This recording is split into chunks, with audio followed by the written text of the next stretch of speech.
வணக்கம்.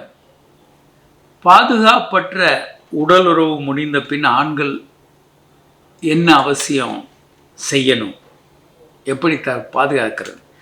இப்போ ஒரு பார்ட்டிக்கு போகிறாங்க, மது அருந்துறாங்க, அதோட தெரியாத ஒருத்தரோட செக்ஸ் வச்சுக்கிறாங்க, இல்லை மசாஜ் பார்லர் போகிறாங்க, மசாஜ்னு ஆரம்பிக்குது, அடுத்த கட்டமாக செக்ஸில் இறங்கிடுறாங்க.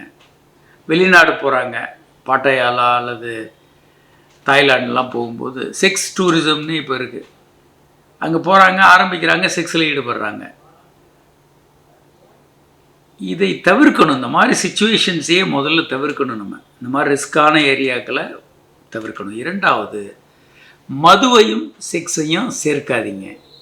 அது ஆபத்தானது மதுவும் செக்ஸும். ஏன்னா மது அருந்த பிறகு நமக்கு என்ன நடக்குதுன்னு தெரியாது. நம்ம பாட்டுக்கு செக்ஸில் ஈடுபடும்போது சாதாரணமாக கவனமாக இருக்கக்கூடிய நம்ம இன்ஹிபிஷன் எல்லாம் போயிடும்.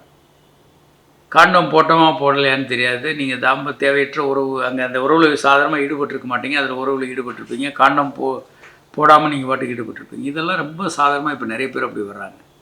அப்போ என்ன பண்ணணும் அப்படின்னா, அப்படி ஒரு தவறு நடந்துச்சு, அதுக்கப்புறம் தான் நீங்கள் உணர்றீங்கன்னா உடனே போய் நல்ல சோப் போட்டு ஆணுறுப்பை நல்லா கழுவிடணும்.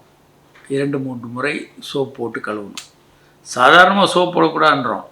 நான் இந்த மாதிரியான ஒரு செக்ஸில் ஈடுபட்டிருந்தீங்கன்னா கண்டிப்பாக ஆணுரை போட்டிருந்தாலும் எடுத்துகிட்டு முழுமையாக சோப் போட்டு வாஷ் பண்ணணும். நம்பர் 1. ஏன்னா பல்வேறு கிருமிகளை சோப்பு கொன்னுடும். நம்பர் 1. நம்பர் 2, அந்த நபர் தெரியாதவராக இருக்கிறாங்க, நீங்கள் உறவு கொண்ட நபர் தெரியாதவராக இருக்கிறாங்க, அவர்களுக்கு HIV இருக்குமா இல்லையான்னு சந்தேகமாக இருக்குது, அதுவும் பணம் கொடுத்தெல்லாம் போயிருந்தீங்க, இப்படிப்பட்ட வாய்ப்புகள் இருக்குது. ஒரு மசாஜ் பார்லரில் பண்ணுறீங்க, இப்படிப்பட்ட வாய்ப்புகள் இருந்தால் கண்டிப்பாக PEP என்ற ட்ரீட்மெண்ட் நீங்கள் எடுத்துக்கணும். அந்த மாத்திரைகள் HIVயை தடுக்கும். அது முடிந்த பிறகு ஒரு 15-20 நோய்களை, பாக்டீரியல் டிசீசஸை தடுக்கக்கூடிய ஒரு கோர்ஸ் ஆஃப் ஆன்டிபயோட்டிக் நீங்கள் எடுக்கணும்.